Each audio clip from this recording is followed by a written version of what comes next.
Well, hello, as everybody enters the room. I'm Travis Keys, chairman of APA New York. I want to welcome everybody to another webinar. It seems like the thing to do nowadays, and we got definitely a very exciting one today. I want to welcome our host, Deborah Gilbert. Deborah, how are you doing? I'm doing great. How are you? Fantastic. Where are you zooming from?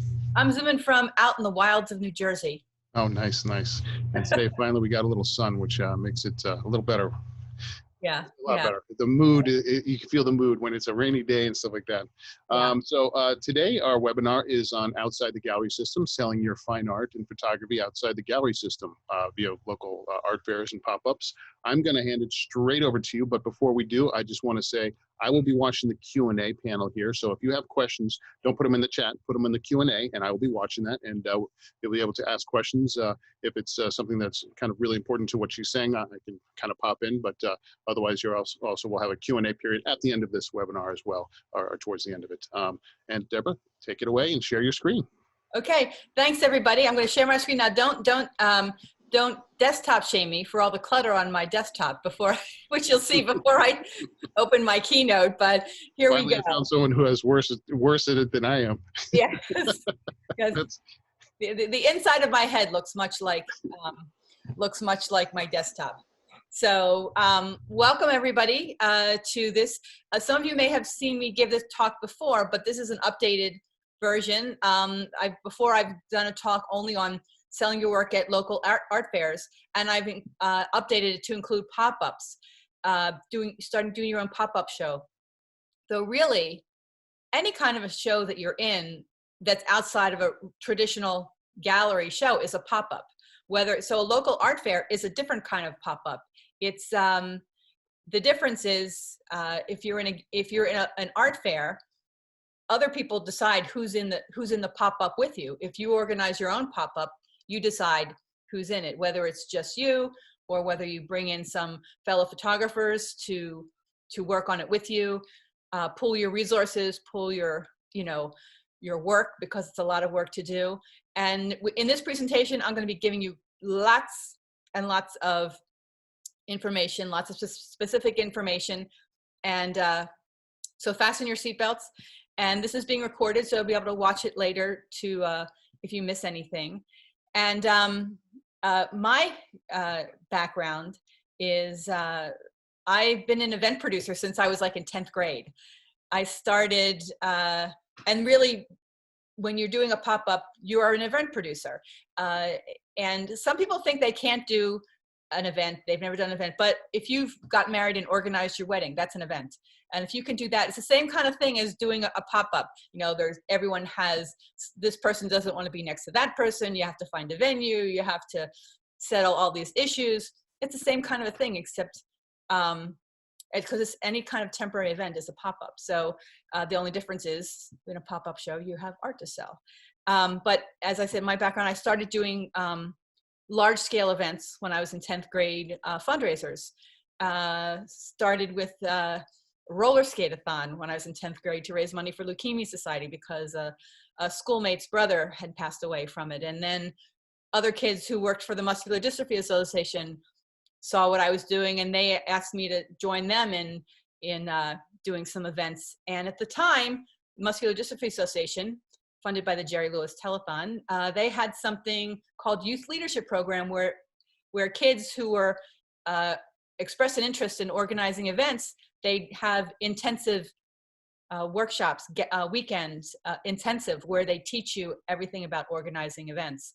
And I participated in those for several years. And so basically they trained me, and everything I've done since then has come from that training. So I've done well over 1,000 events in the years that I've been organizing events. But they're all different, but in a lot of respects they're the same. So let me go forward a little bit. Shameless plug before we get started. I publish a weekly free email newsletter about all things photography. It's called Develop. If you're not on my mailing list, please email me, developphotonewsletter@gmail.com. Just email me your name and email address, and I'll add you to my list, and you'll get my newsletter every week. It has links to articles, upcoming events, competitions, grant opportunities, and it's a great way for the community to stay together. So, okay. Pop-ups. I'm going to talk about pop-ups first and then go into local art fairs and talk about how they're the same and in different ways. You can create your own gallery anywhere, almost anywhere. It doesn't have to be, you can rent, if you want to do a pop-up, you can rent gallery space, or you could go to someplace unconventional where they don't normally have shows. That's up to you, really. You just need a wall, not that kind of wall. But you can go to restaurants, hair salons, banks, offices, any kind of place. You can do them inside or you can do them outside. And I have a feeling that in the near term, doing something outside is probably going to be the best option for a lot of us, because with all the social distancing, it may be a while before we can do things inside. So you might want to think of doing some stuff outside. The only problem, you're dealing with the weather outside, but you also tend to get more foot traffic. And if you can have the right kind of covering, the right kind of tent to do something outside, and you advertise it as rain or shine, the black belt shoppers will come out regardless of the weather. The key is advertising anything as rain or shine. If you don't say rain or shine in all the advertisement, then people will see it's raining or drizzling or threatening, and they won't come. They'll think, oh, it's going to be canceled, it's going to be postponed. But if you advertise it as rain or shine, the people will come out. And generally, the people who come out in the bad weather are the serious shoppers. The ones who are just the tire kickers, they don't come out in the bad weather. So that's something to think about. But like I was saying, almost any place has the potential to be a pop-up gallery.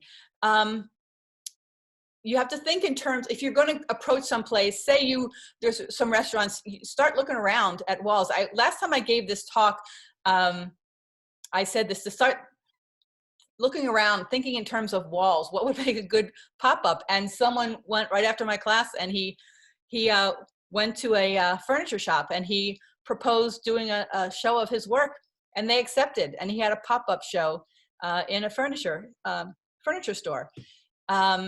You think in terms of, you don't just you want to explain to them when you're approaching them how it's going to benefit them, whether it's you're offering them a percentage of sales, or you're the solution to a business issue.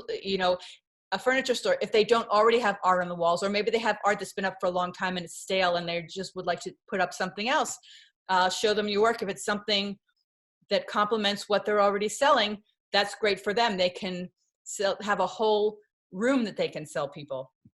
And so that benefits that shop. Now, there's all these things you have to consider when you're going to do a pop-up. It's like location and budget and all this kind of stuff. But before we get to that, we want to back up. And we'll come back to all the stuff you're going to need to put together a show, because their first decision is your biggest decision. And that is, what do you want this show to look like? Do you want it to be a solo show? Or do you want to go in with a group of other photographers? Or photographers and painters. It doesn't have to be all photographers. And everything I'm talking about here applies to any two-dimensional art. So you can do a show with photographers and painters together. Why not? So the who comes before the where. The who and the what, basically. What is the vision? What do you want this to be like? And who you're going to partner with. Know that if you're going to do this on your own, it's a lot of work. And you'll see that once we get back to that previous slide about everything that's involved. You want to make sure, if you're going to do it with a group of people, you want to make sure that you're all on this. Before you start, you have to have a serious discussion, make sure you're all on the same page as to what you are looking for and what you all want to get out of it. Everyone, every photographer, every artist, every person has their own their own level, their own expectations, their own needs. They're all coming from a different place. Some people may be making their whole living as a photographer. Other people may have a spouse with a job, or have some other pile of money someplace, or have a survival job on the side. And so the needs of someone who doesn't make their entire living, doesn't have to make their rent off of the money they make in a show, is going to have a different expectation and a different level of need of what they want to get out of that show, as someone who makes their rent entirely by their own wits and by their own photography. And so you have to have that in sync. It will come up in different ways.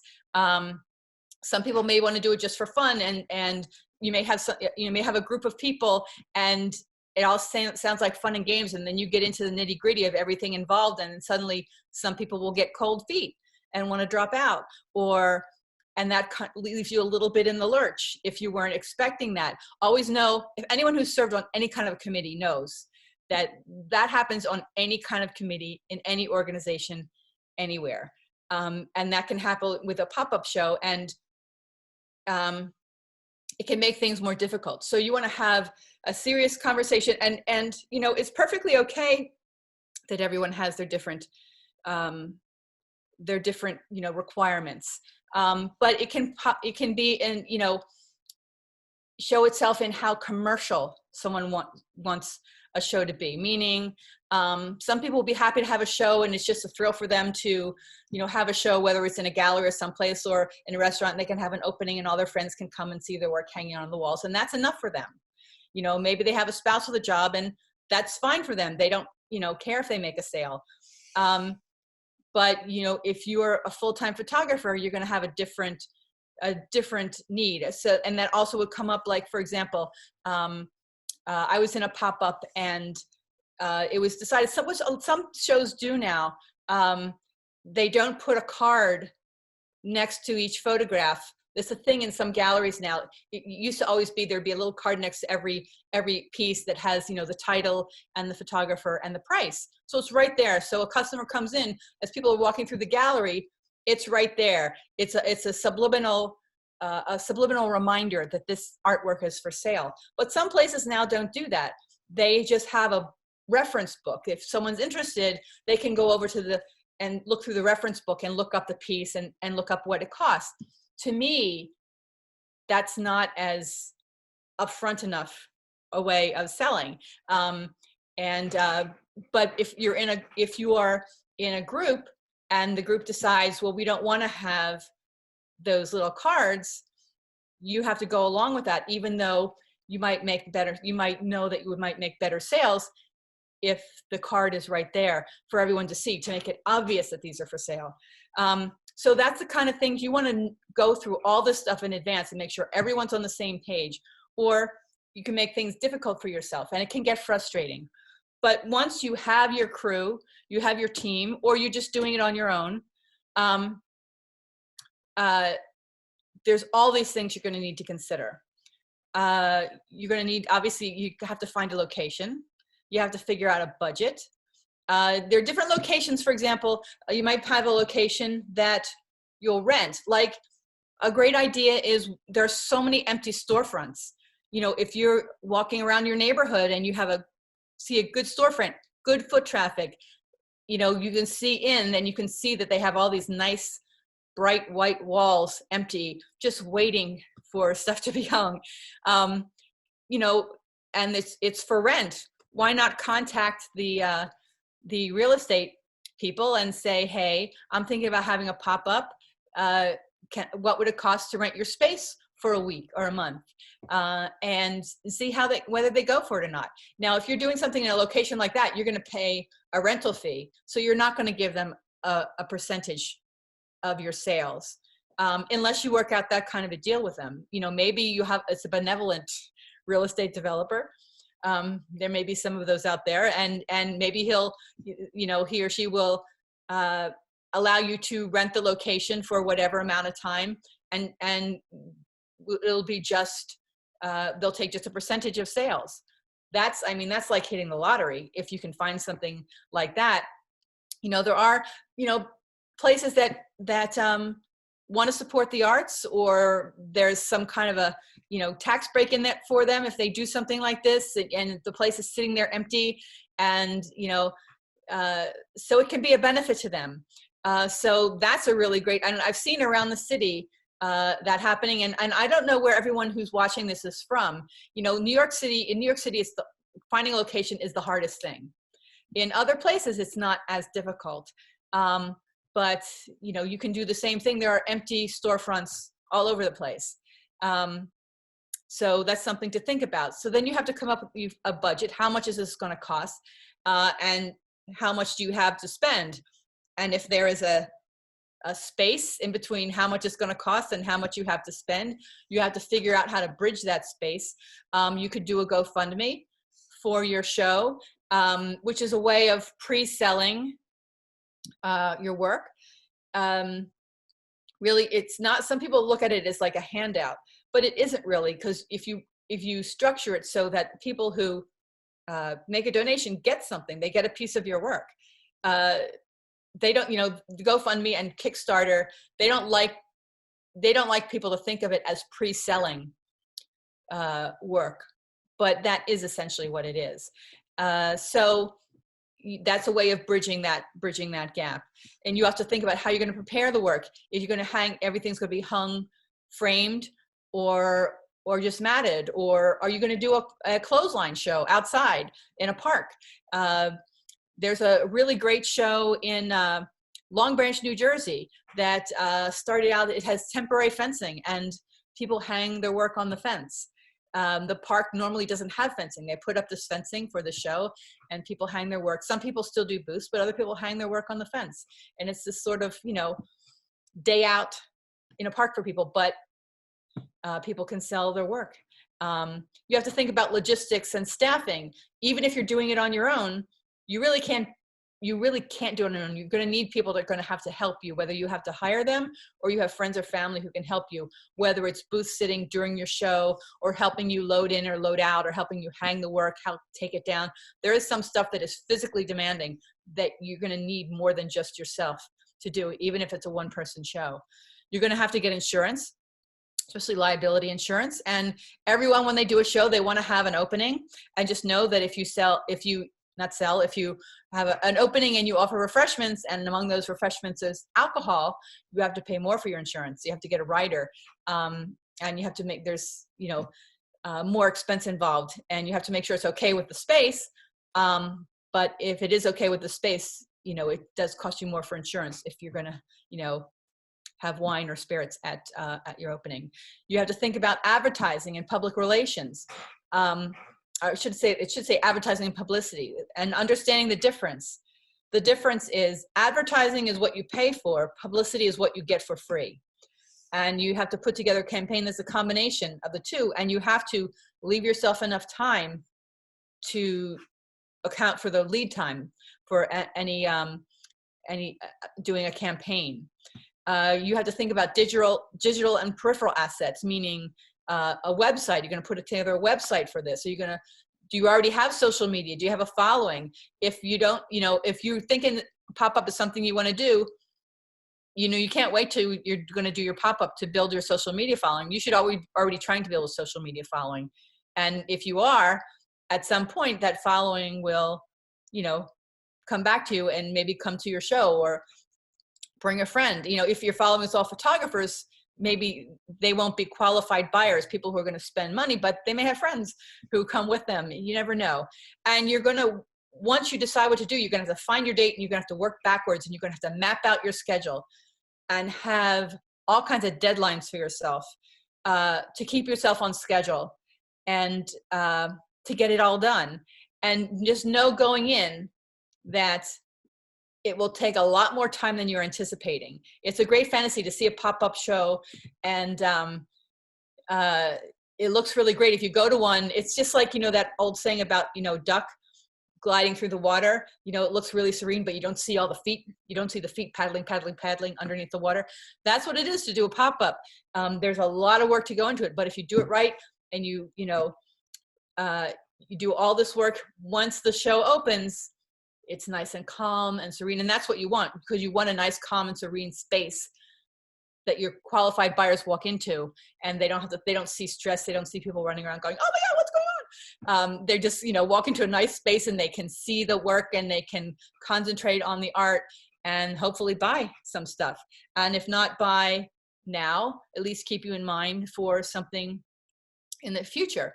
And the point of all of this stuff is to bring qualified buyers through the door, meaning not just, Joe Schmo off the street. You want people coming through the door that, are likely to buy.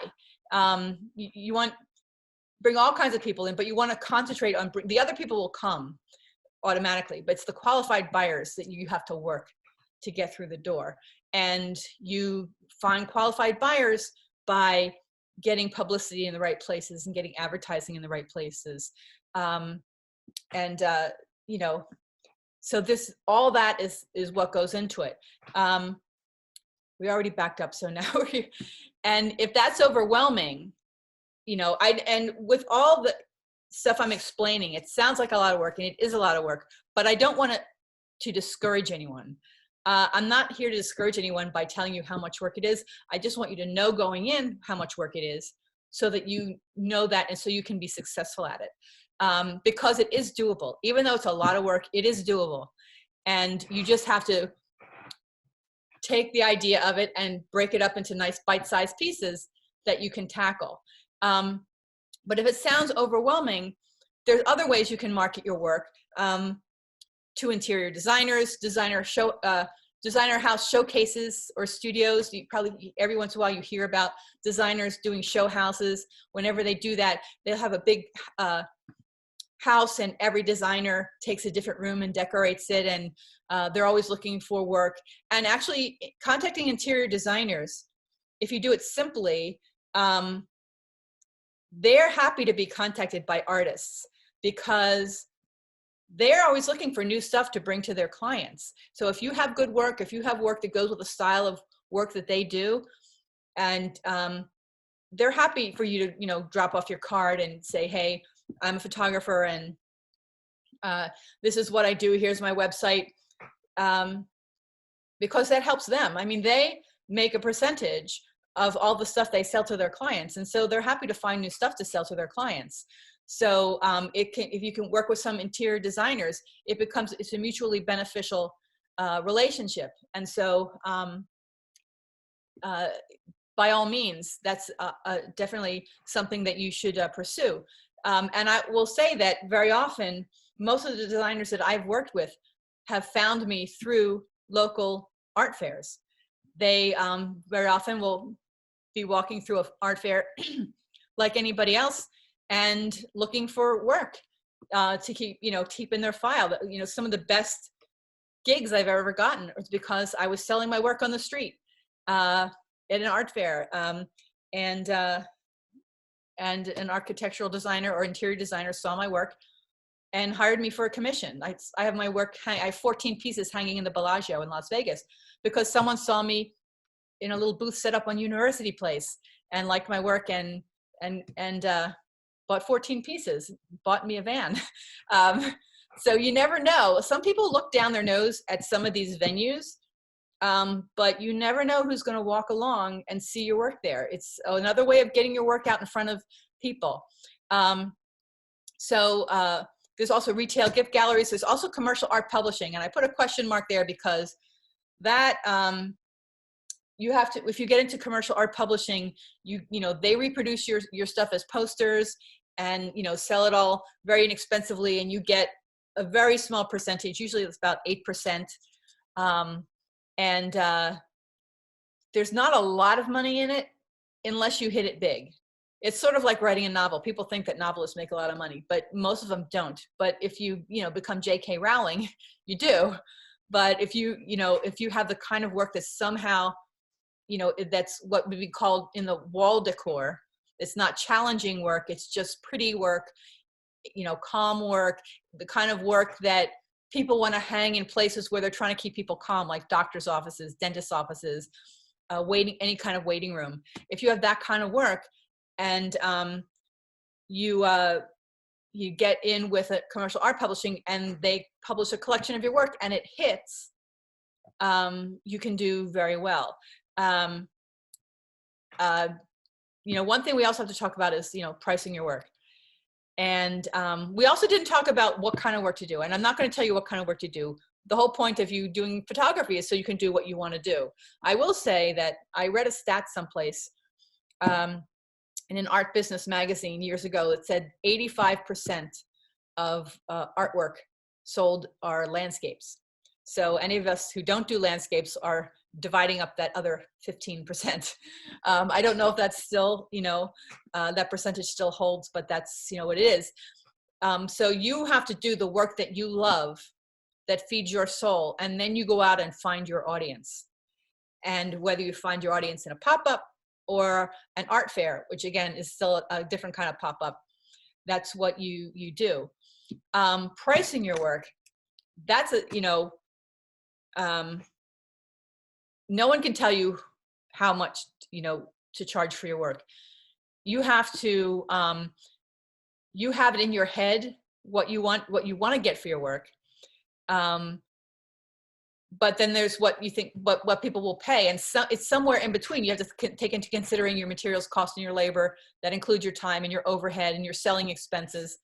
And somewhere in between what you want and what you'll accept is the price. What I will say is, if you've never sold your work before, if you're already in galleries, there are some people who are in galleries who are still doing pop-ups and art fairs on the side on their own, because getting into a gallery is not, it doesn't mean that you've got it made and you're going to make enough money. I know quite a few people who are both, but the one thing is about pricing is if you're in a gallery, you never undercut your gallery on your price. You don't have one price that the gallery is charging and then you sell your work cheaper in an art fair and a pop-up. Never do that, because that's a really great way of losing your gallery. But if you don't have a gallery, if you had a gallery too, that's also easy because they've helped you just figure out how much to charge. If you don't, you just have to figure it out. But what I will say is, you want to you don't want to start too high and then nobody buys it and then you have to lower the price. You never want to have to lower your prices. You want to start at a point and then slowly raise your prices, because you don't want someone to, especially if you're doing a lot of shows, someone comes to see you, buy something and then comes and sees you at another pop-up, in a year later, and you're charging less for your work, and they're going to look at them and they're going to think, even though, most people don't buy work for investment, but still they're going to think, they're going to feel cheated. And they're also going to think, well, if I just wait it out, the prices may go down more. So why should I buy anything? They could have come back to you because they love the work that they bought from you before, and they want to buy more, something else to go with it. And then they see the prices have gone down and think, well, maybe I should wait, because maybe the prices will go down more. And so in a way, it discourages people from buying your work. So you're going to start at a price that's not too high, and then you're going to just see how it goes and either keep it or slowly raise it. And over time, over a number of shows or a number of years, you just don't want to start out too high. I very often have seen people being very unrealistic about what their work will sell for. People with no history of selling the work, they want to sell a piece, your photographs for like $1,000. That's, kind of crazy. You can do that. If you, again, it goes to expectations and needs. If you're someone, who you have a survival job, or you have a spouse with a job, you have your nut someplace else, and you can wait for a customer to pay $1,000 or upwards for a photograph, you can do that. And you can have shows where you sit there and sell nothing. That's perfectly fine. If that's fine for you, that's perfectly fine. But if you're someone, like me, who, when I go out and do a show, I have to make money because I have to pay my bills. I can't price myself so high that I can sit there all weekend to wait for a customer to pay thousands of dollars. I price my stuff much lower so that I know, I'll sell a bunch of stuff and I'll leave with a couple $1,000 the show, not because I've sold 1 or 2 pieces, because I've sold a lot of pieces at a lower price. And also it's about what you want from your work. Some people may want to sell their work for a lot of money and be exclusive and be on a few walls. I want my work on thousands. My work already is on thousands of walls from doing shows for 20 years. And I like that, I'm common, what can I say? Yeah. And also you have to know that when you're in art fairs or pop-ups, you're not really a brick and mortar. And so you have sort of a kind of a hurdle to jump over for people to take you seriously or to think that your work is worth, more. So there's just a lot of things that go into it. So there's a lot to think about when you decide, how to price your work. But I would say the most important thing is if you have to sell your work, the thing is to be flexible. Now, your work doesn't sell itself. A lot of people want to do these things because they resent the art gallery getting, art gallery gets 50%. If you're in a gallery, they get 50%. A lot of people resent that. They go, why should I give them 50% of the price of my work? I'm the one who did the work. Well, a good gallery really earns that 50%. They bring the qualified buyers through the door. They promote your work. They create buzz around your work. They do a lot. And you will really come to appreciate what a gallery does once you try to do a pop-up for yourself or try to do an art fair for yourself. It is not that easy to represent your work. You have to develop a thick skin. People will say rude and nasty stuff about your work. They will diminish, they won't do it. Some tiny percentage of people will do it just to be nasty, but most people just don't think, and they just insult you without thinking. They don't realize it's an insult, and then it's not about you personally. It's about just artists in general, and photography in general. It's interesting that the most mediocre painter gets a lot more respect than the best photographer. You'll always hear people say, oh, I couldn't draw a straight line, but everyone thinks they can pick up a camera and take a good picture because they're not necessarily visually literate. And so they think, anything they take a picture, is really good. And but you have to represent your work. You have to sell your work. Your work doesn't sell yourself. Once you're in a pop-up or once you're at an art fair, you're selling your work, and you're not selling it like it's, Girl Scout cookies, or light bulbs or whatever.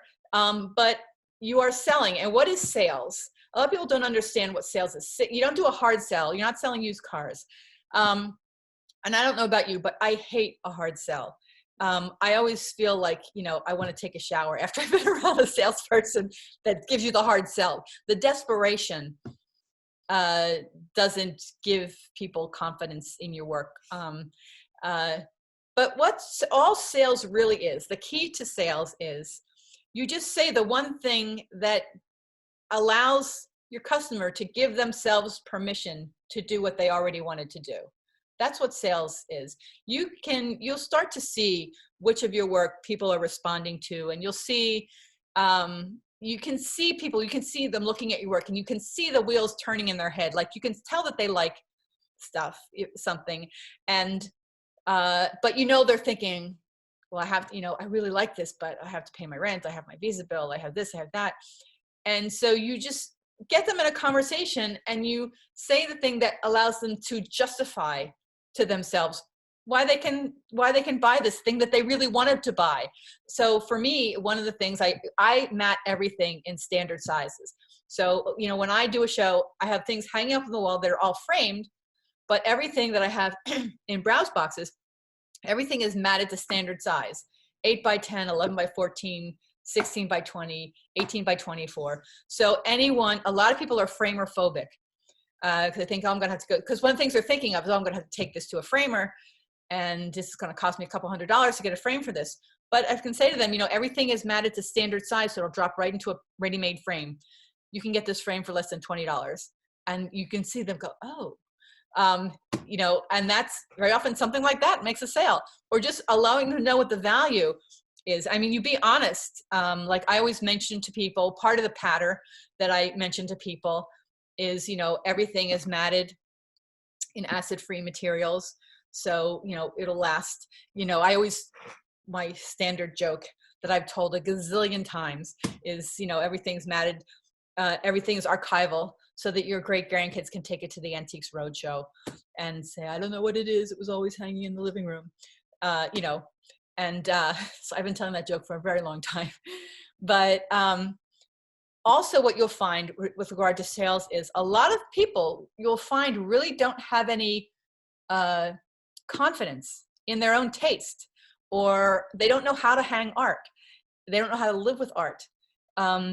You'll always hear people say, oh, I really love that, but I don't have any room for any more, you know, art in my house. And they always hear that. But then when you see people on TV who are interviewed in their own homes, and not even forget about now with Zoom, even before, I always look at people's walls. Whenever I see a regular person being interviewed in their house, I'm looking at the walls behind them. I want to see what's on their walls because I'm nosy like that. But you see in a lot of people's homes is you see like the one piece floating over the couch, high over the couch. And someone will see that, will have that, and they'll think, oh, I don't have any more room. I already have something hanging over my couch. I have no room to hang anything else. So well, a great way to help you with sales and help you educate your customer, because also when you're selling photography, you're also part of your job is you're educating your customer. Just like if you're doing commercial work, very often you're educating your customers. So it's good to have a lookbook. So you can see in this slide, there's a couple pictures that I've taken. I've taken these off of. I don't even know. I go looking on real estate sites and where you see artwork hanging, lots of artwork hanging. And what's good about this is showing them that you don't have to have just one piece of art on a wall. You can have all different kinds of things, different frames, just all artfully arranged.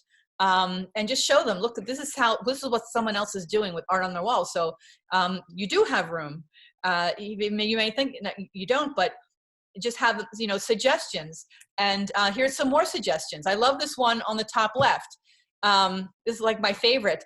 You see all these different, in my own home, you know, I have photographs next to paintings, next to etchings, next to Coca-Cola trays, you know, next to masks, next to movie posters, everything together, and hung from like sofa back height up to the ceiling, just like this picture on the top left.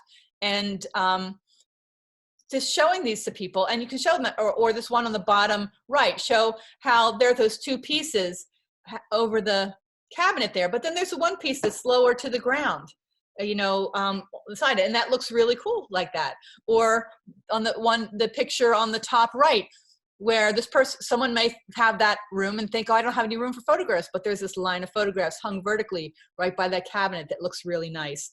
Or that wall right outside the one on the bottom row outside that kitchen, a little gallery.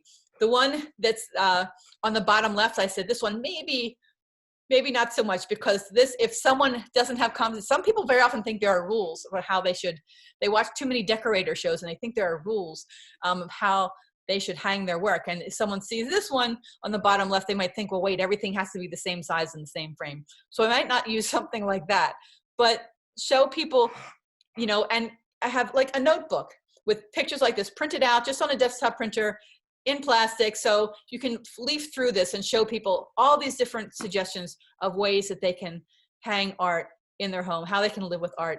And that helps those people who the thing in their head that they're thinking of why they can't get it is because they have no room. Well, these pictures show you have more room for hanging art than you think you do. And it doesn't have to, you know, all, you know, match. Here's some resources that I always suggest to people, whether you're doing your work, no matter how you're marketing your work. The Profitable Artist is a great book put out by the New York Foundation for the Arts, which is a great organization. They're great with artist education, all different mediums and grants and all kinds of stuff. there's a book on how to get your work in front of interior designers and how to work with them. And this sole proprietor, I love this book. The woman who wrote this book created a career out of, making those little Ukrainian Easter eggs. And her thing is, if I can make a career out of drawing, creating these little Ukrainian Easter eggs, then you can have your you can take the art that you love to make and make a living from it. Now, before we get to art fairs, and when we get to art fairs, it's a lot of nitty-gritty stuff about the things that you need to have a successful show, from how to find the shows, how to set up your booth, all that stuff.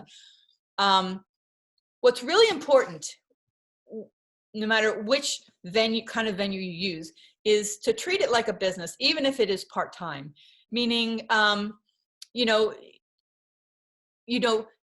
don't, give your stuff away for free. I mean, I give tons of stuff away for free to charities, to nonprofits, but, be careful about, with the people who will approach you and say, who want to get stuff for free because it's great promotion for you. If you're doing commercial photography, you already know about all of that. And being ethical in these venues. Some people, encourage you not to be. Some people will encourage you to do fake limited editions. We didn't get into limited editions. If you're in galleries, they're going to want numbered limited editions. You don't have to do that for art fairs or for pop-ups. You have to decide, whether you're going to do limited editions or whether you're not. I mean, you could have some things that are numbered limited editions and some images that are not, but you can't have some image, cannot have an image that you have numbered limited editions and then not.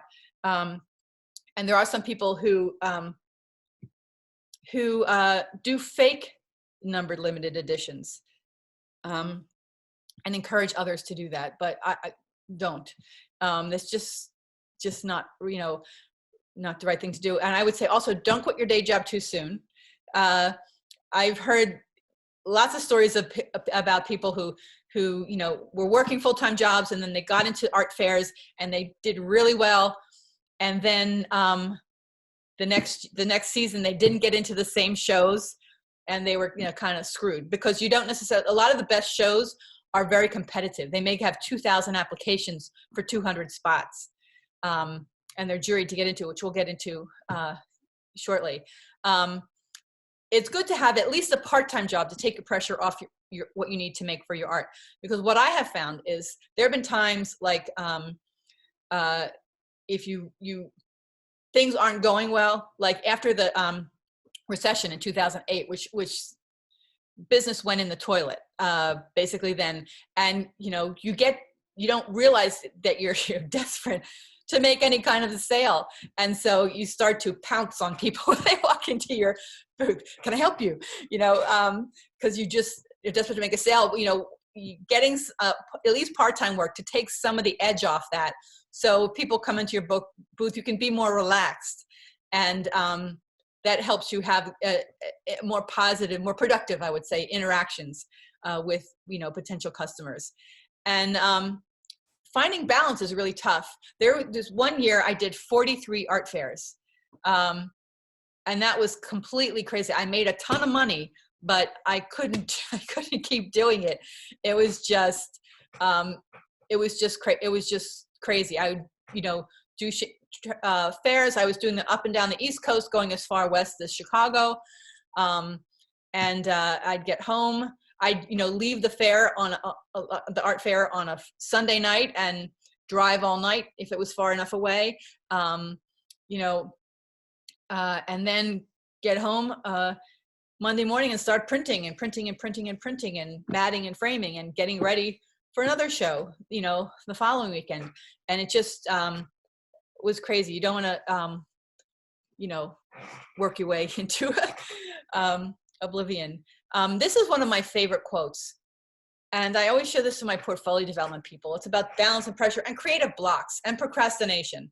I don't know about you, but I'm a natural born procrastinator. I always have to fight that impulse. I always have to fight the impulse to wait for the lightning bolt to strike.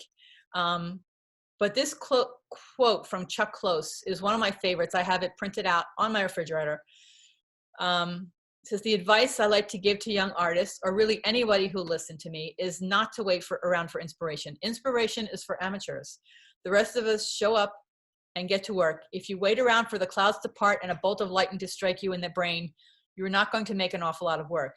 All the best ideas come out of the process. They come out of the work itself. Things occur to you. If you're sitting around trying to dream up a great idea, you can sit there a long time before anything happens. But if you just get to work, something will occur to you, and something else will occur to you, and something else that you reject and will push you in another direction. Inspiration is absolutely unnecessary and somehow deceptive. You feel like you need this great idea before you can get down to work, and I find that's almost never the case.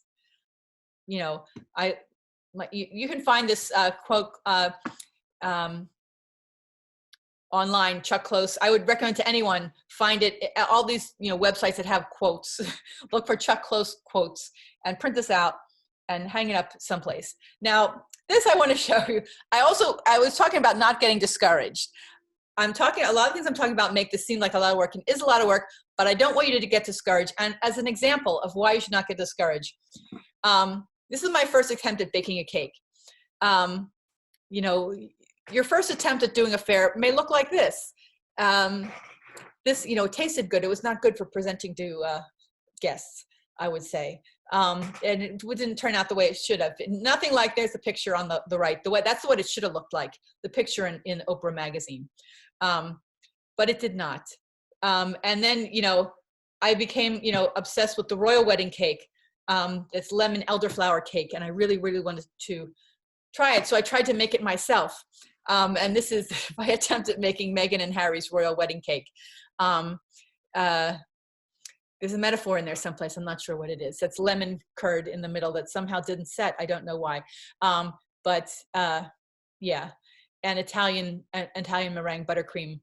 It just, you know, was not, you know, not good. But I didn't give up, and you know, with some work and practice, I can now make a cake that looks, you know, I'd be okay, you know, setting this down in front of company. No one's going to, you know, look terrified like, oh my God, do I have to eat this?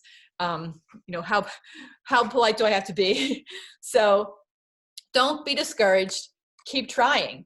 Now, art fairs, you can see from the picture on the right, this is what the typical art fair looks like. A lot of people look down their noses at these kind of venues. But like I said, some of my best gigs I got because people saw me at art fairs. You never know who's going to be out there, who's going to see you. But you have to figure out, you know, whether you do a pop-up or whether you do a traditional art fair, you have to decide if these are the right kind of venues for you. Do you even want to represent your own work? Like I said, if you're sensitive, you know, it can be hard. Then you have to figure out how to find shows and determine if they're good shows for your work. You know, some shows will be good for you. You can have the same work at one show. You'll make thousands of dollars. At another show, you'll just sit there and it'll be crickets. It's all about the demographics of who shows up. And, you know, you have to find, you don't know who your customers are until you go out and show them to enough, and you'll start to see who buys your work. You know, you have to apply effectively because there's competition. You have to develop a line of work or a body of work for these venues. You have to present it, figure out how you want to present it. Again, you can present it any way you choose. Most have a rule that anything hanging up has to be framed. And it's up to you whether you also have browse boxes of prints that are just in mats. That's up to you. What you charge is up to you. What types of payment you accept are up to you. All that's up to you. The only thing you have to do is when a show has rules, you have to follow those rules. You know, meaning if they say anything hanging up has to be framed, you have to follow that rule. If they say the phone's ringing, I'm sure it's going to be spam, so I'm ignoring that. You have to figure out anything that the effective sales techniques and marketing strategies for your work at these venues. And how you display it. You have to, if something says no nudes and you do nudes, you can't show them at those shows. If it's a show that says everything has to be numbered limited editions and you don't, then you can't do that show. This is where some people tell others to cheat. This is where there are only a few shows that accept only numbered limited editions. And there are some people who have open editions and they will make fake numbered limited editions to do those shows. I think that's probably illegal in a lot of states, aside from just being unethical. And I encourage everyone to just be ethical. My grandfather always used to say, there's only one way to do business, and that's the right way. I follow that. And also be ethical. Also, again, represent your work as what it is. You know, as I mentioned earlier, when we talk about ethics, part of the pattern is I mentioned to people, you know, everything's matted in acid-free materials, and you know, matted standard size and CP toned. I have this pattern, what I do. And I used to sell my work in front of the Metropolitan Museum of Art when they used to have artists out there. And, you know, the guy who used to sit up next to me, he must have heard me say that hundreds of times. And one day I was sitting, there was nobody in front of my booth, and I heard him saying to people, you know, all my work is CP toned and acid, it was archivally printed and matted in acid-free materials. So I'm thinking, that stuff he has is not matted in acid-free materials. So when his customer walked away, I walked over and I said, hey, those don't look like acid-free mats, are they? He goes, oh, you know, I meant to ask you what that means. It sounds really good. And so I explained to him what it meant. And also his work was not CP toned. It was sepia colored. It was C prints made from black and white negatives at a 1-hour photo place on 6th Avenue that he was calling sepia toned and archivally printed.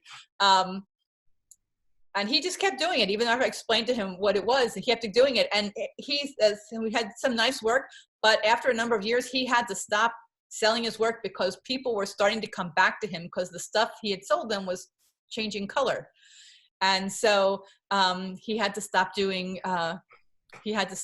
selling his work out in public because every day he would set up, there would be people coming back to him to return work that they bought several years earlier. So Deb, yeah? just quickly here, someone did ask a question, and it's very topical to what you've been discussing right now. They wanted to know a little bit more about editions and how that works. I know it's a big question, but if you can just highlight that maybe. Yes. You know, if you're in a gallery nowadays, I think galleries want things numbered limited editions like less than 10. It used to be 100. Now it's you know, galleries seem to be exclusive. Now, whether you number your work, do numbered limited editions or do open editions, that's up to you.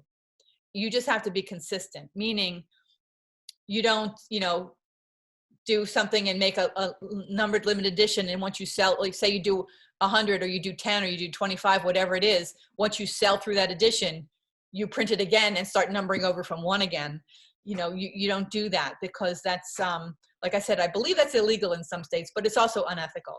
And you don't just keep doing different sizes, like, and do like a, you know, 25 in this size and 25 in that size and 25 in this size and 25 in this size. You know, that's really, it's, you know, cheating. You have to decide. I mean, I have some of my work that I did numbered limited editions with, and I wish that I never had, because I have a couple of images that sold so well, I could go on selling them for the rest of my life, but I can't because I'm close to selling out. And once they're sold out, they're sold out. If I had not, you know, done that, then I could just, you know, keep on selling them. You know, but at the time when I was, you know, I wanted to get into these prestigious shows that, you know, wanted the numbered limited editions. And what I found was that those shows, you don't necessarily sell more work than you sell at other shows anyway. So, again, like I was saying before, some people are into the prestigious shows. They only want to do prestigious shows. They don't want to do these little honky-tonk, you know, lower end shows. To me, I just want to sell my work as much as I can sell and pay my bills. And so really, and also really in this world, it's sort of like Horton Hears a Who. No one really cares about the prestige outside of this world, this little orbit. Those of us in it are the only ones who really know which are prestigious or not. And so had I known then what I know now, I never would have started down the road of having any numbered limited editions. Anything I do now going forward won't be. any new pieces, but you know, so you just have to decide, and you also have to keep track. You know, when you do have numbered limited editions, you have to keep track. Make sure you keep track. You don't have to print them all at the same time, but you have to find a workflow of keeping track, so you don't, you know, sell 2 number 3s, you know, because that, you know, could cause a problem for you. So again, it's up to you whether you do it or not. You just have to be consistent, you know, and if you start doing numbered limited editions and you decide you don't want to do them anymore, the ones you already created as numbered limited editions, you have to finish with those.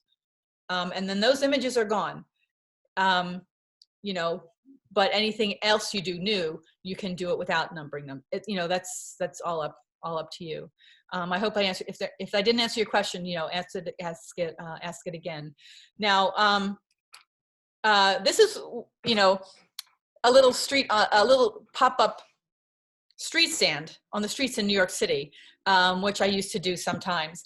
And I recommend this, you know, if you want to know how to get, you know, if you want to get started doing these venues, you know, you're thinking, that's the way a full setup that a booth is going to be at art fairs.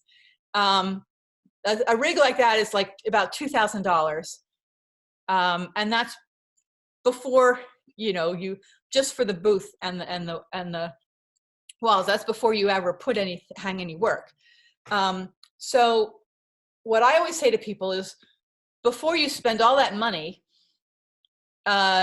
you really have to find out if you're really gonna even like doing this, because you may do it. You may go through all this stuff and all this bother to get into shows and putting to their booth and putting to their collection of work and hundreds of prints and all the stuff you need to do a show. And then you get to a show and you realize, I really hate doing this. I hate sitting in a booth. I hate talking about my work to customers. You may just hate it. So I would say, before you spend all that money, there are some little, you know, little one-day shows and stuff that you can do with a setup like this. Just a table, a couple of browse boxes and some bins. And you can do that. Start with that, just to see if you like doing it. And then, you know, if you do, you know, excuse me, and then it's going to also help you figure out, you know, you see what people like, you see what people react to. That also helps start your education as to, you know, working with people and what people respond to and all that. But yeah, I would say start like this, you know, little local shows like put on by the PTA or the local Lions Club or something that costs like $25 or $50 to do for a day. With something like this that you can put together for next to nothing, and just see what happens. And if you like doing it, then you move on to create an actual booth for yourself, to do better shows, because the lower, you know, end shows like that, they won't care if you have a presentation like this. But the higher end shows want you to have a full booth, and they, you know, you're gonna have to include a picture of your booth with your, you know, to be juried in. But if you decide you don't like doing it, you know, no big loss. You know, you haven't invested all, you know, the money into doing something like this first. This is a canopy by a company named Light Dome.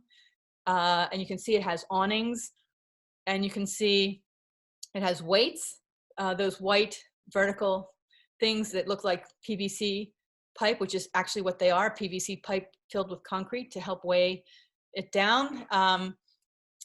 You very often see people who are new, who do shows, who are trying to weigh down their canopy with gallons of water, not enough weight. And you also see people trying to weigh down their canopies with bungee cords. What's worse is a bungee cord attached to a gallon of water. If you've ever watched Roadrunner and Wile E. Coyote, you understand why bungee cords don't work for weighing down a canopy. These things will fly in a gust of wind, and it is a scary thing to see, and they can seriously hurt somebody. And so you have a responsibility to weigh them down seriously.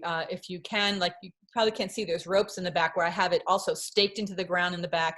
This particular place is an odd place because it's part on dirt and part on asphalt. And so wherever I'm on dirt or grass, I use stakes and also, and weights. It's like the belt and suspenders method. If you're on asphalt, you use just the weights. Some places allow you to use asphalt screws. The feet of the canopies have little holes in them. You can use asphalt screws. You just don't want the canopy to fly. It can go rolling like a tumbleweed, and it can knock people over. I saw someone at a show on Columbus Avenue by the Natural History Museum, didn't have their canopy weighted, and a gust of wind made the canopy jumped and knocked over a little old lady who was there, and she fell over and broke her hip because she got hit with the canopy. You know, and you've seen other things happen. So just weigh down your canopy. And also with my booth, I also have the racks attached to the horizontal poles. So it's adding also the weight of the racks, and all the work is attached to the canopy. So I'm just weighing it down, you know, in every way I can. But so this, you know, looks a little worse for wear. This is a little sloppy because at this show it had been raining for a couple of days. And so this is, you know, my work hanging in a show. This particular show, as you can see, there's lots of space on either side of me. This show is unusual in that it allows you to get a second space for just $100.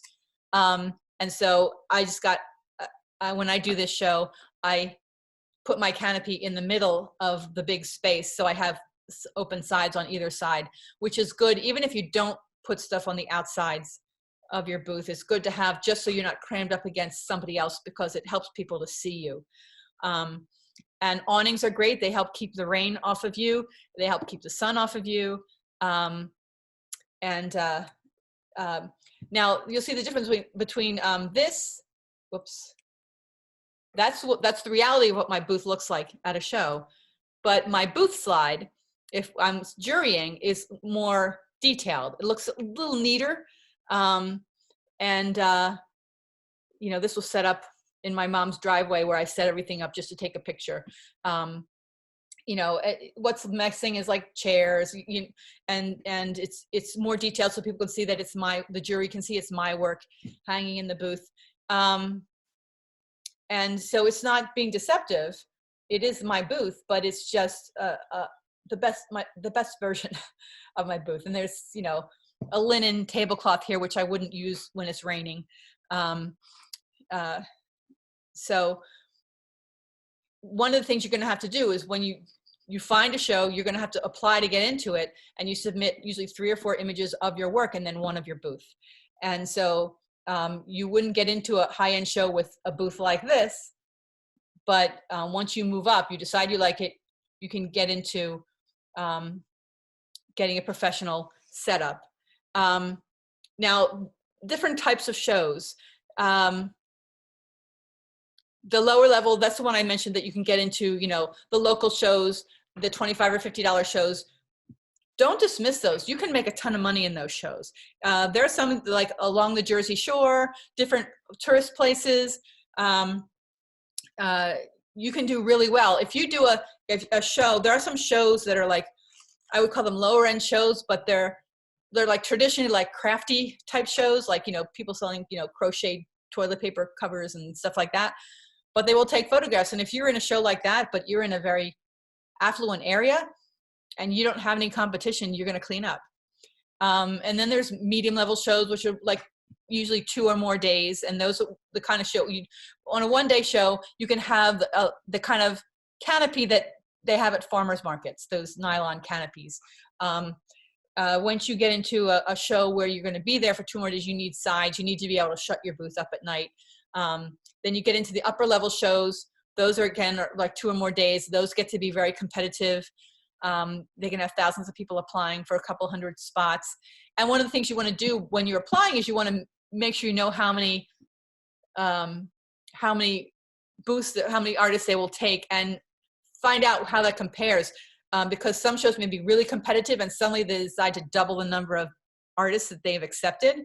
And that's not a good sign. That shows that they're just trying to make money off of the artists and they're not caring about, you know, the business that the artists will do. And then there's the new like hipster type shows, like, you know, I call them like Etsy-like shows, like the Renegade craft shows that comes to Brooklyn every year. Those they try to make themselves look like people aren't professional. They're not professionals. Like they're just hobbyists. They're just makers. They call themselves now. They call them makers rather than craft artisans or crafters. The word crafter is kind of like a dirty word in the industry. It's sort of, like you're a hobbyist. The artisan is for someone who's professional. But they don't want you to have a big setup. They want it to look like you're just, Joe Schmo who's, working on your stuff at home and you're not like, they don't want it to look commercial. They're charging a lot of money for a booth, but they don't want you to look commercial like you're making money for some reason. If you want to find where shows are, the magazine on the left, Sunshine Artist, is in the back of the magazine. They have listings of shows. If you get a subscription and you have it for a year, you essentially have virtually every show in the country. It is the least expensive way to get the list of all the shows, and it will say, whether they accept 2D or 3D, and they'll tell you approximately how many attendees, and is it inside or outside, and is there an entry fee, not entry fee, a gate fee, meaning the customers have to pay to get in. All different information they'll give you. They also do reviews.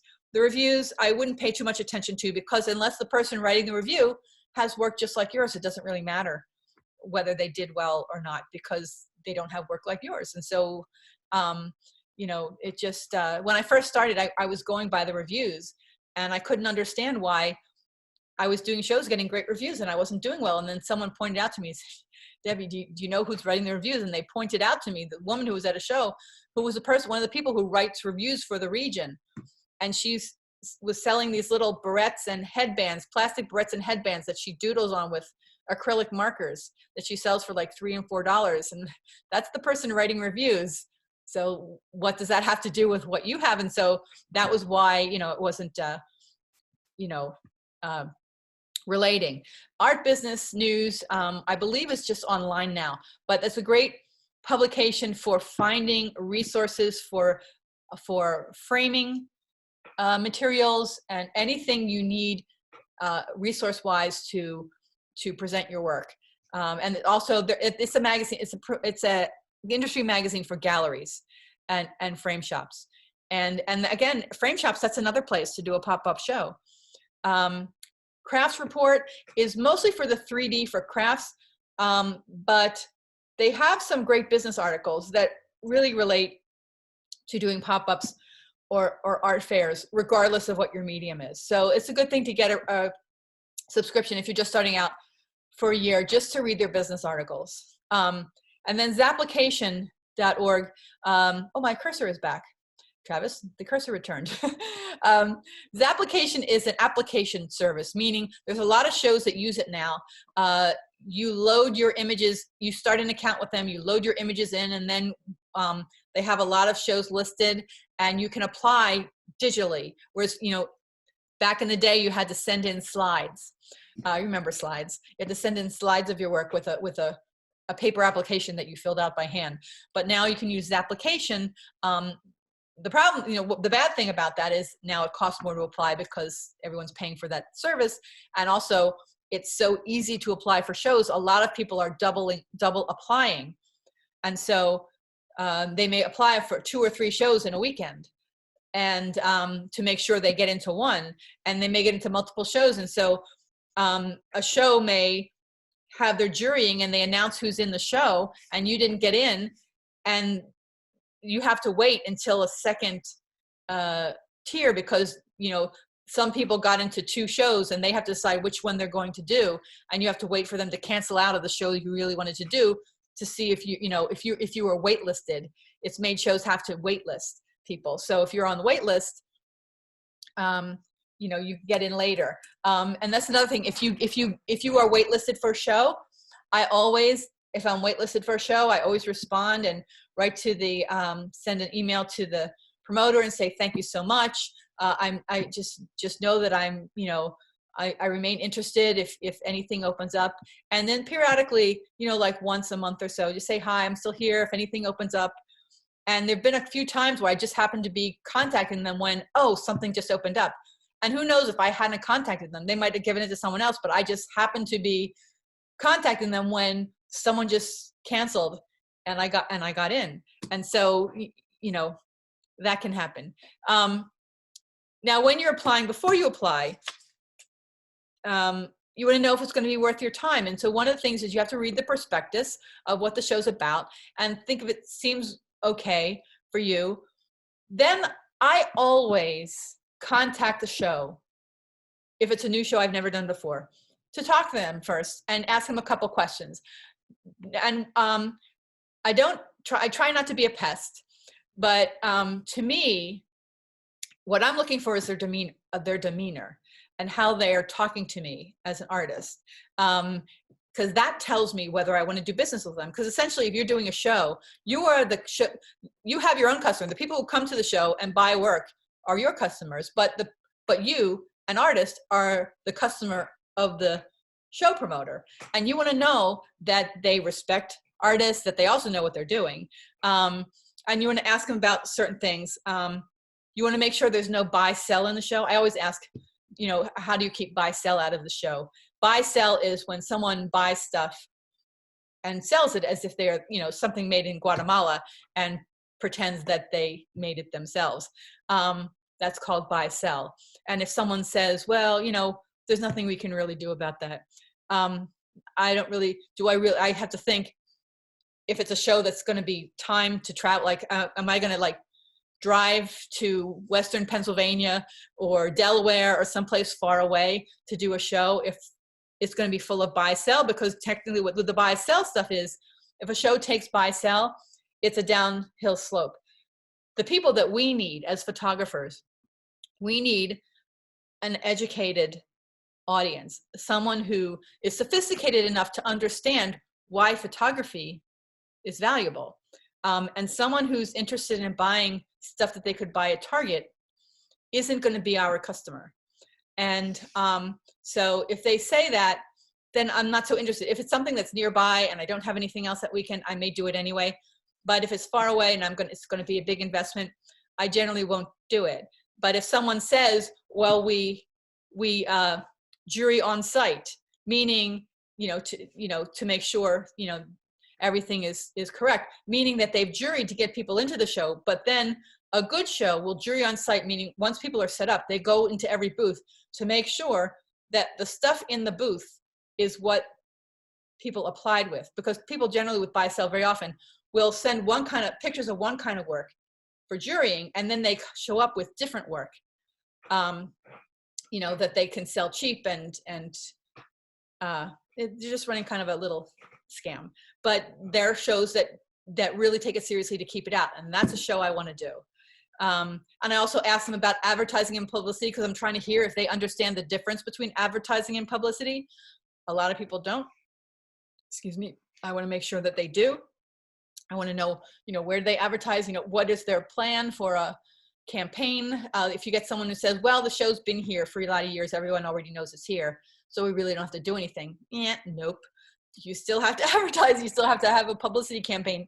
So I'm not going to do, if someone says that, I'm really not interested in their show. I won't tell them that, but, I play along. But, and also if you hear them refer to artists as vendors or crafters, you really don't want to do the show, because that means they don't respect artists, and they're not going to respect what the needs of artists are.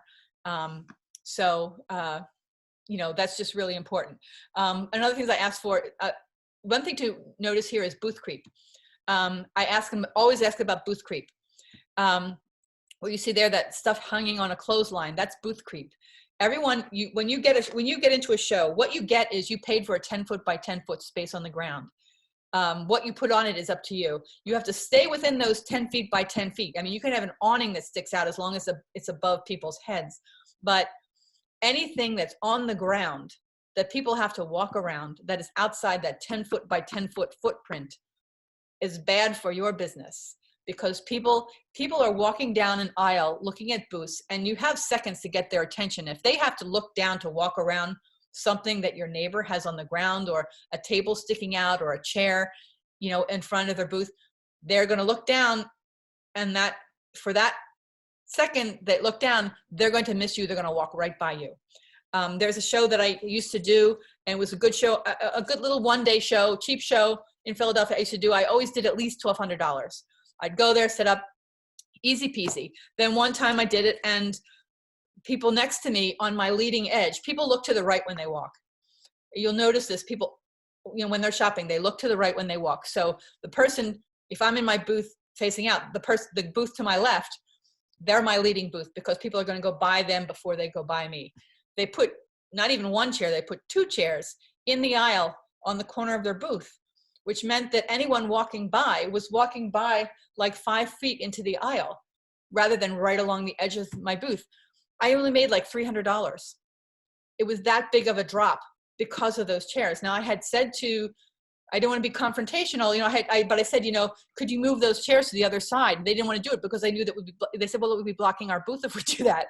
I said, well, now it's blocking my booth. They didn't care, and I mentioned to the show, can you, say anything to them, ask them to, because we had plenty of space. They could have put their chair, in the back of their booth, but they didn't. They wanted to be, out front. And so the show wouldn't support that. And so I had to sit there all day and watch people just walk by me, not even see me, because they were walking by 5 feet out into the aisle, and they were looking down. They were walking around these 2 chairs. And so I never did that show again, because I knew going back, why am I going to do this show, go all the way to Philadelphia, spend all the money and do a show, and I don't even know that the show will support me and what I need. So that's why you want to ask about booth creep. So what you need besides your work, you need a canopy, you need display walls, you need table or browse boxes if you're going to be showing stuff that way. You need a vehicle to put them in. If you live in the city and you don't have a car, you're going to have to, find a get yourself, do research to find the best vehicles that you can rent, when you're going to be doing a show. And you need a system for packing and transporting your work so it doesn't get damaged. And don't forget to bring a chair, because you'll have a miserable weekend if you do something with no chair. I always do my own matting and framing. If you're going to be doing pop-ups of any kind, you're going to want to be doing your own matting and framing. You can save a ton of money. My mat cutter, I can't remember exactly when I bought it, but it paid for itself the first weekend I had it. Cutting mats is really easy. It's not a talent, it's only a skill, and it takes just a little bit of practice to be able to do it. I recommend Logan mat cutters. Don't get them on Amazon though, because what I found out is they have bootleg, Logan mat cutters on Amazon. People are misrepresenting. They're making something cheaper, and they're putting Logan's name on them. The best way to get a Logan is to get it like place like Adorama or Dick Blick, a legitimate place. And actually, if you're a member of APA, a member benefit is you get a 10% discount to Adorama. Which I think a lot of people don't know. That's, you can use it 5 times in a year, which is like the deal of the century. You can buy anything and get the 10% discount, which is like unheard of in the world of camera stores. But I highly recommend. They have a bunch of different ones. They're very easy to use. And my suggestion also is to decide on a mat board and stick with it. Because what you want is you want customers you want someone to buy a photograph, and you want them to love it. And then you want them to come back next time you do a show and buy another one. And you don't want them to fight with each other if they hang them on the same wall.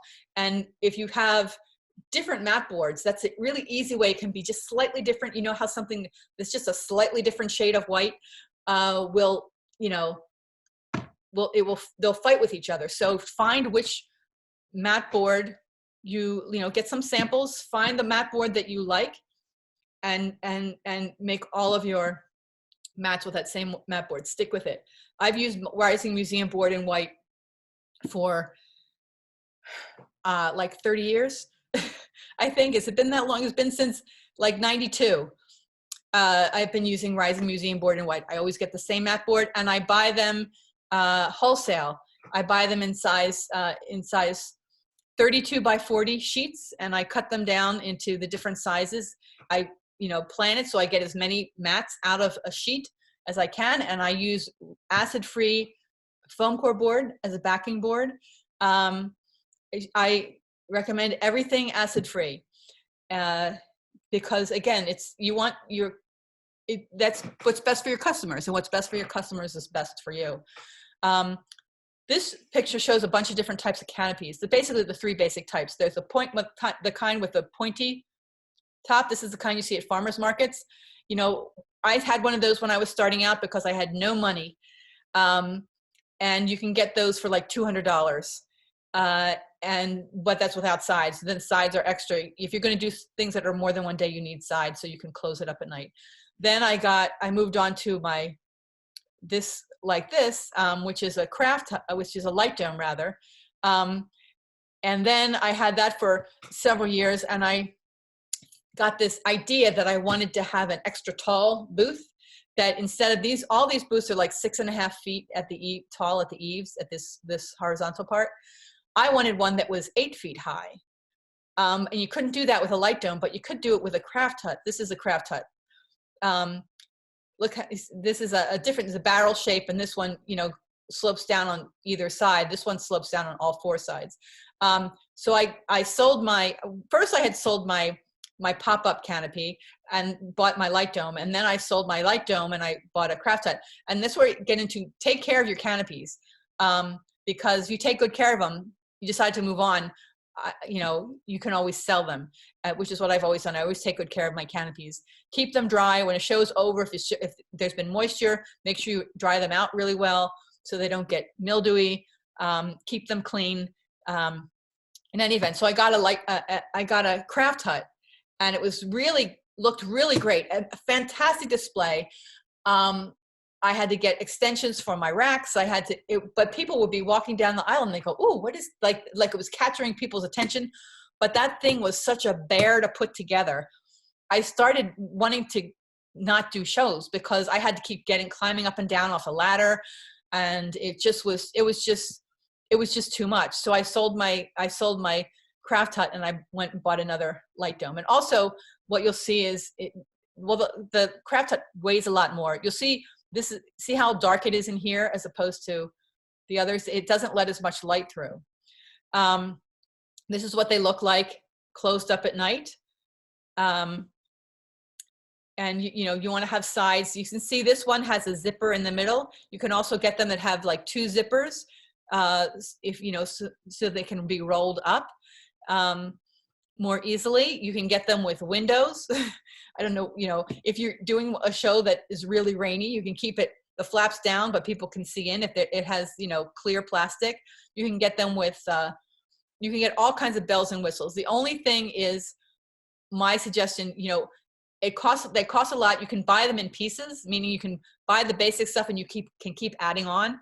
The thing that you want to make sure you get when you get your first one is you're going to want awnings, and you may sometimes want them on the front and on the sides. You never know. You can always add awnings later, but you can't unless you have the awning zippers. You can, so if you can't afford to buy all the awnings, I bought my awnings one at a time. I couldn't afford to get all the awnings when I got my canopy at the time. And so, but I got a top and I had the zippers on. It's something that's a, custom thing. I had the zipper on all 4 sides so that when I got different awnings, they just had to send me the awning. If you decide later you want awnings and you don't have the zippers, you have to send the top back to the company and they have to put the zippers on. And so it ends up costing you more. So if you can't afford the awnings, make sure you buy a top that has 4 zippers so you can add the awnings later. You're going to want the awnings. It's great when it rains or just for sun. It's just a good thing to have. Some shows offer you the option of rental canopies if you're getting started, but they usually cost about $75 or $100. So if you're going to do a bunch of shows, it adds up. So, but again, if you're just getting started, you want to see if you like doing shows where you have to have a canopy, rent one and at a show once and see if you like it.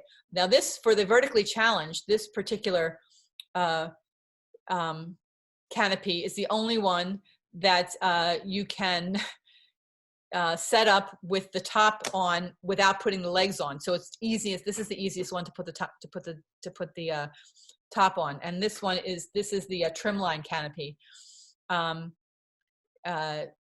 So those are options there. And again, things that can happen. You're fighting the weather very often at these outdoor shows. You want to come, I always carry with me plastic drop cloths, white candles, and hula hoops.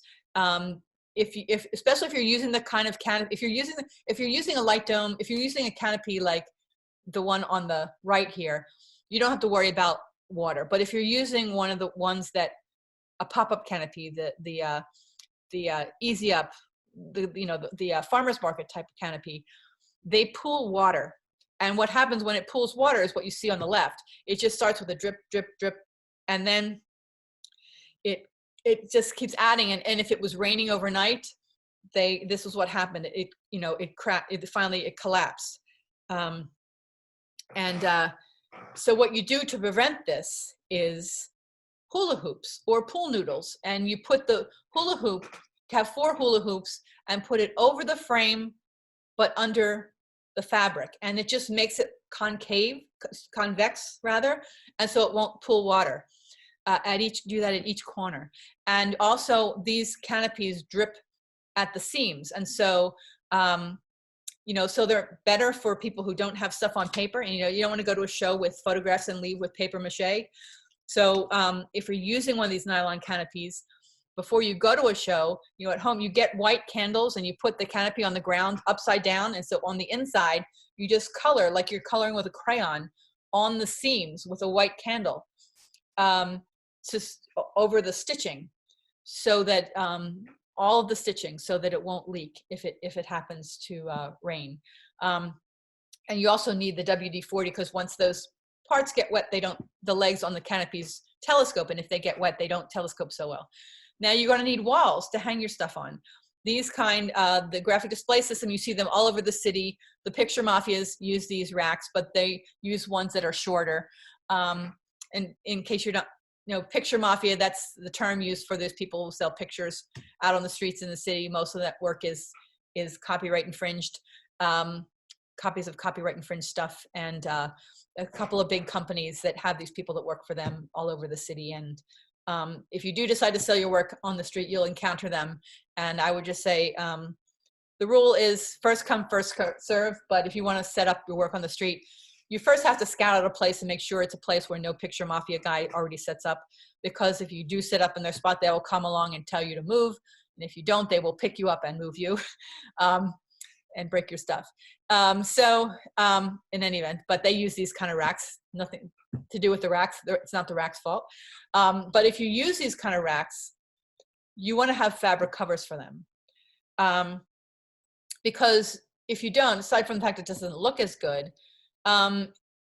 with the cover, it makes it look more like it would look hanging on the wall. And you want your work to look the most like it's going to look hanging on your wall. So fabric covers, I'm going to try to speed this up. I just realized, I just looked at my watch and see I've already been talking for an hour and a half. This time is like flying. Here's our other work. This is all being recorded, so you can be looking at it later and you can go back to these references. Pro panels, these are carpeted racks. Again, modular. These are all modular. You can put them in your, pack them up in your vehicle. These racks are actually mesh walls, which are great if you're doing outdoor shows like down the shore where it's breezy. They're also nice and cool. These vinyl canopies get very hot. Again, I showed you this before on the left.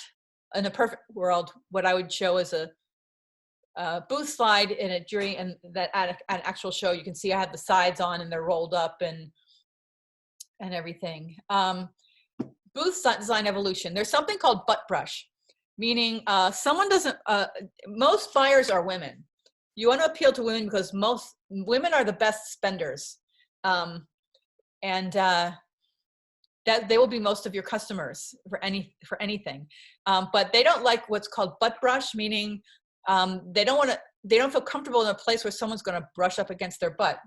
And so if you look at this booth on the left, you see the way it's set up is like there's really narrow spaces for walking. And so it's like 3 feet on either side of that thing in the middle. And so if a woman is standing there or a man is standing there and looking at the stuff on the wall, and someone wants to get by to the back, they're going to brush up against them. And so that's not the best kind of design, but you see what the same artists did when they redesigned their booth, how much nicer that looks. And also wider open space, no butt brush. And that's going to increase their sales. See, when I look at this picture, excuse me for a second, I have to drink some water. I look at this picture, what I see is nobody's carrying a package. So all these people, this show is attracting all these people, but nobody's carrying packages, meaning they're not buying anything. But in any event, you have to go to a show prepared for anything that might get thrown at you. You always carry duct tape, solves like 95% of the world's problems. Windex, you have Windex and paper towels because you're gonna have to keep cleaning your work. Your work is framed, it's behind glass, but you're gonna have to keep cleaning that glass. I also bring a feather duster, first aid kit for your work and for you. You may have to open up a frame, dirt gets in under the glass. I don't know how it does it. Sometimes bugs get in. I don't know how they squeeze in, but they do. You have to open up a frame and clean it out. A feather duster is great to make yourself look like you're doing something. We didn't talk about booth behavior. You don't want to sit in the back of your booth like with your head in your hand. You want to look like you're busy. You don't want to look disinterested though. So busy. You don't want to sit there and read because it looks like you're disinterested.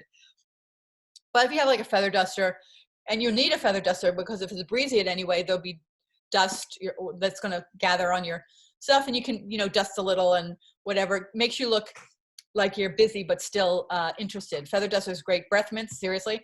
You don't want to say hi and people fall over. Sunblock, you're out in the sun at any of these outdoor shows. Your favorite headache reliever, your favorite antidepressant, which I was just kidding.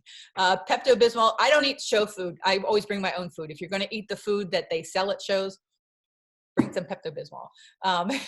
Again, the plastic drop cloths. If you're doing a show that's outdoors on grass, and it's more than one day, and you leave your work in your booth overnight, you'll find condensation on your work the next morning. And so what you do to prevent that is before you leave on a Saturday night, the show's a Saturday, Sunday. On Saturday night before the show's closed, before you pack up and go, you take the stuff out of your booth, the stuff that's sitting on the ground, and you take one of those big plastic drop cloths, for painting. You spread it out on the ground so it sticks out each side, and then you put the stuff back in your booth sitting on top of the plastic. So the condensation will come up, hit the plastic, and go back into the ground. If you didn't have that plastic there, it comes up and you'll come in the next day, Sunday morning, and it's like you have a terrarium and you'll have moisture everywhere.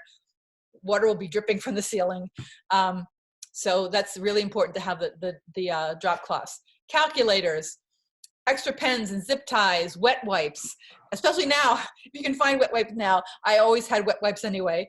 Water, simple snacks. You don't want to, you're going to have to eat while you're there, but you don't want to have something that's messy, and because if someone walks into your booth, you don't want to you don't want to be biting into a big hamburger or something, something like that. And actually, I always say the best way to get people to come flooding into your booth is to sit down and try to eat lunch. They'll just, as soon as you sit down and try to eat anything, they'll come flooding in. The other thing with calculators and receipt books, we didn't talk about sales tax. You have to be able to collect sales tax in any state where you do a show. Every state has its own rules. And this is the same whether you're doing a pop-up show in a gallery or you're doing a pop-up art fair. Some states will allow you to get a temporary sales tax ID. It's to say it's a state that's far away. Say if you're doing a show in Ohio, and you don't think you'll ever do another show in Ohio, you can get a temporary ID just for that one show. If it's a show that's near where you are and you're going to be more shows, you're going to get a sales tax ID if you don't already have one for your business. And you have to collect every state. Some states will let you report quarterly, some twice a year, some once a year, depending on how much business you have. Some you have to report even if you have no sales. New Jersey is big with that. They actually send people out. They have a division that sends people out to art fairs looking for people who have not who have not, reported their sales tax. So you have to keep up to date with that. And what I would say is, what I have found is, if you have any 0 quarters, you have to report quarterly. If you have any 0 quarters, meaning you have a 0, like it's winter or whenever it is, you didn't have any shows, you have to send in the form, but everything is zeros. What I have been told is they set those aside. They handle the ones that involve money. And the 0 ones get set aside. So you could be on a list that you didn't submit. And so they come to a show and they have you on the list. They're looking for you. And you have to be able to prove that you had a 0 quarter and you didn't, you didn't just not report, you reported, but it was zeros. And so whenever I do a show in New Jersey, I bring the most recent, if I had any 0 quarters, I would bring the most recent Xeroxes of the most recent sales tax forms. So when they come into my booth, I say, I have them right here. And so you can show them.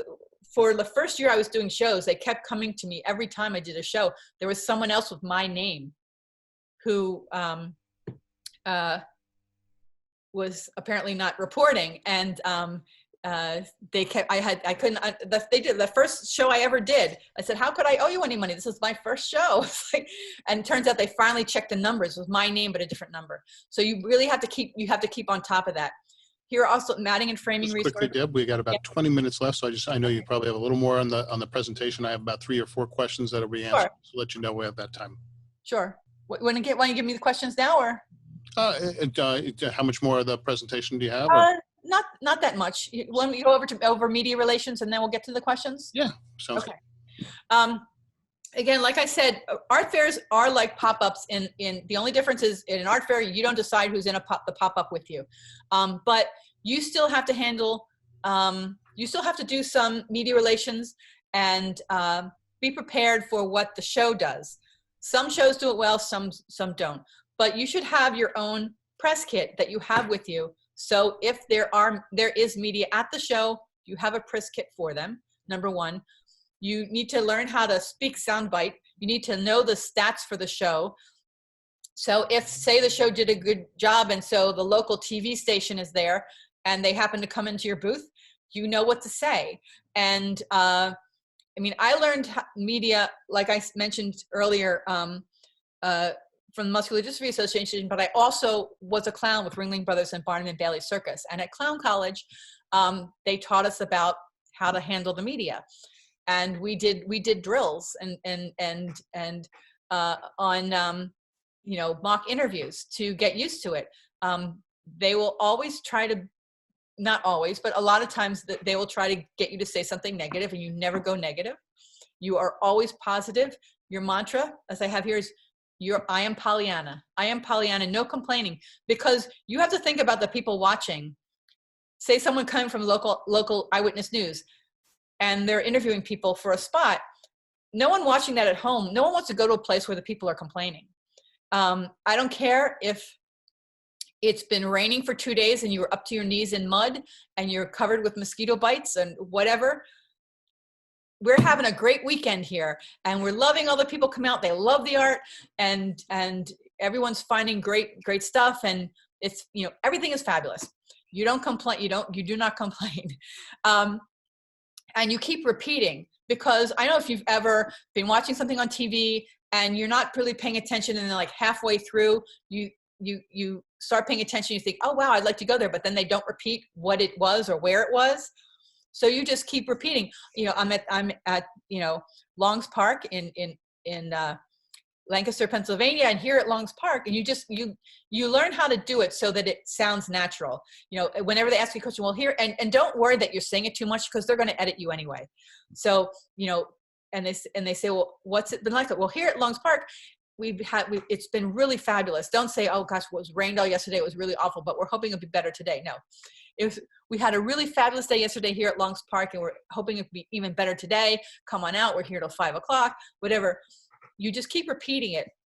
In every question they ask you, you repeat the name of the place where you are, and if you can, something about how long you'll be there.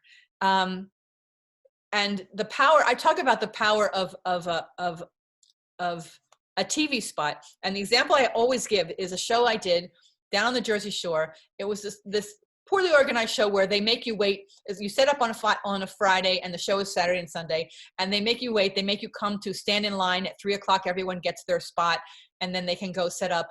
It's this big empty field, and everyone's standing in line waiting for it to be 3 o'clock, and they won't give you your spot like even a minute early. There's a long line of artists, and I see the truck come up from Action News in Philadelphia, and the camera guy and the reporter come up, and they walk up to the table, and they're there to do a spot for the 5 o'clock news, and it's almost 3 o'clock. And they say to the people behind the table, so, we need to do a spot now, and the people who were organizing the show behind the table, they were kind of rude to the reporter.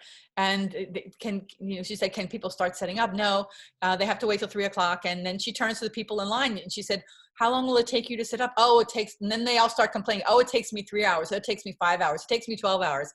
And she just looked like deflated. She started to walk away, and I went running up to her. I said, it'll take me a while to set up, but if you want, I can throw up a couple of racks and put some pieces on it, and you can do close-ups and ask me questions while you're doing close-ups. She goes, oh, thank you.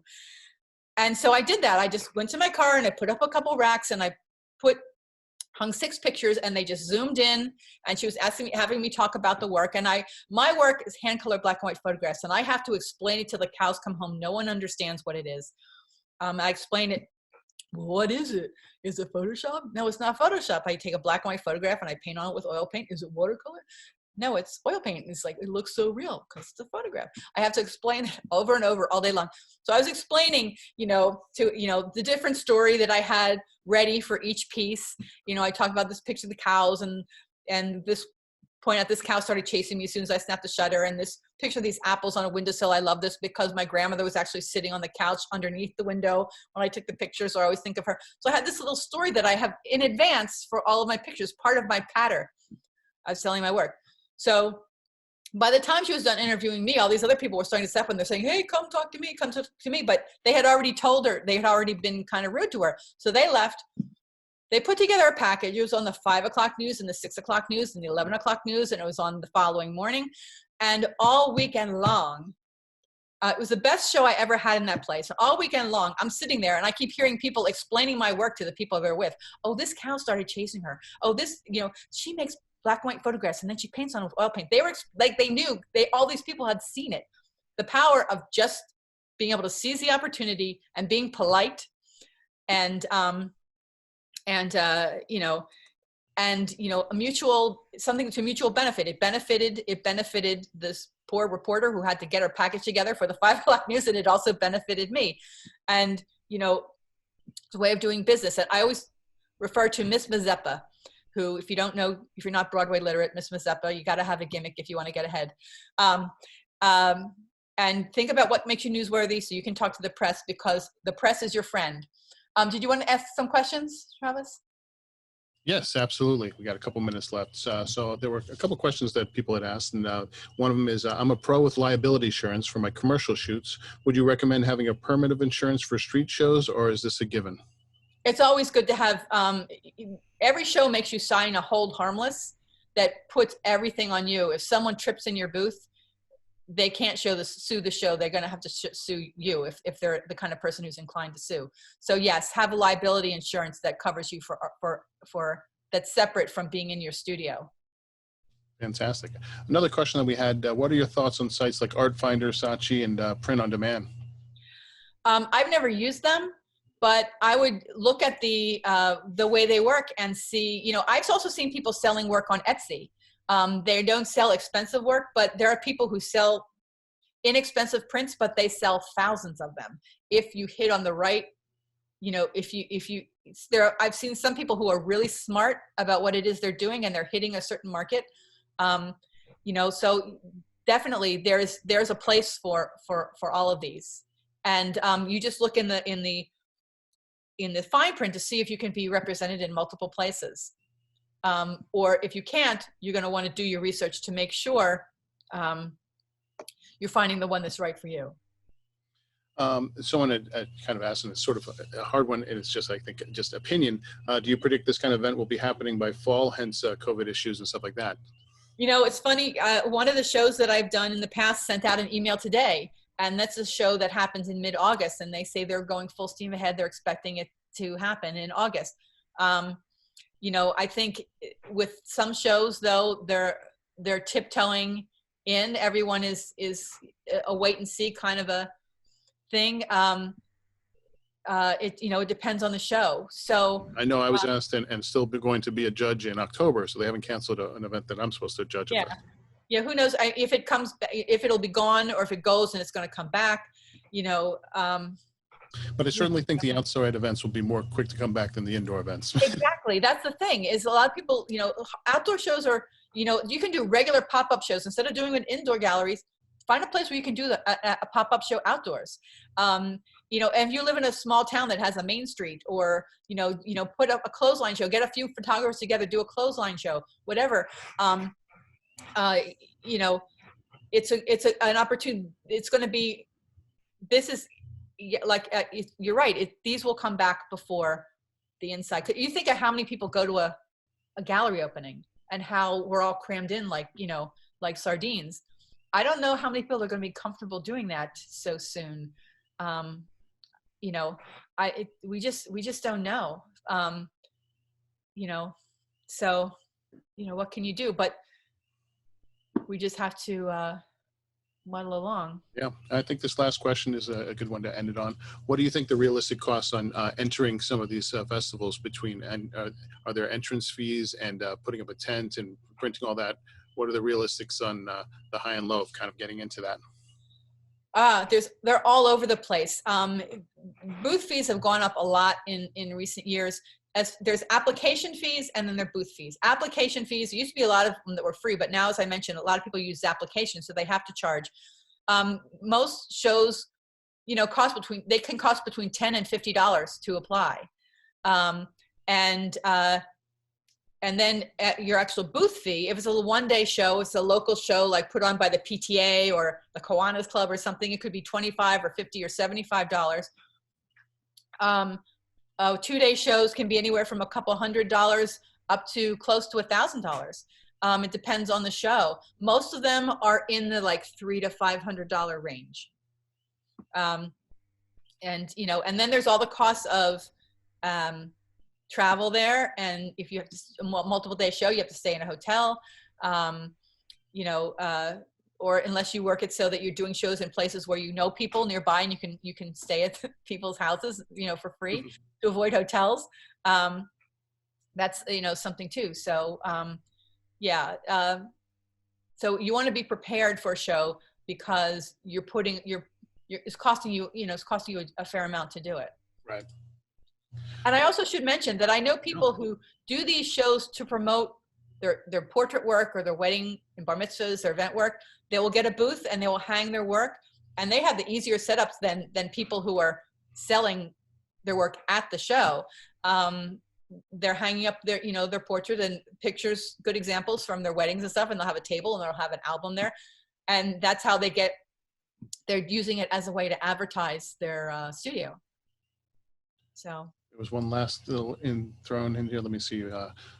Do you gear the style of your work for the various shows you are participating in? For example, abstract versus landscape for different markets? No, I do what I do, and I try to find places that bring in my people. My people, you know, you find your demographic.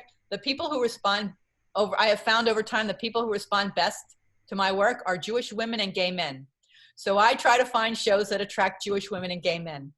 And that's, you know, you may find you do something different and you have a different, you know, more masculine, you know, guys, you know, who like, you know, I don't know, sports or something, you know, everyone has their demographic, but the only way you find out who your people are is to do a lot of shows and you see who's responding to your work and who's buying it. Yeah. So. I want to thank you so much for this wonderful, wonderful presentation. I know you could keep going on and on and on. Yeah, there's a lot of information on this, and it's a lot of information, and to share that much in this amount of time is incredible. And I'm glad that we'll have this up on our APA site for people to watch.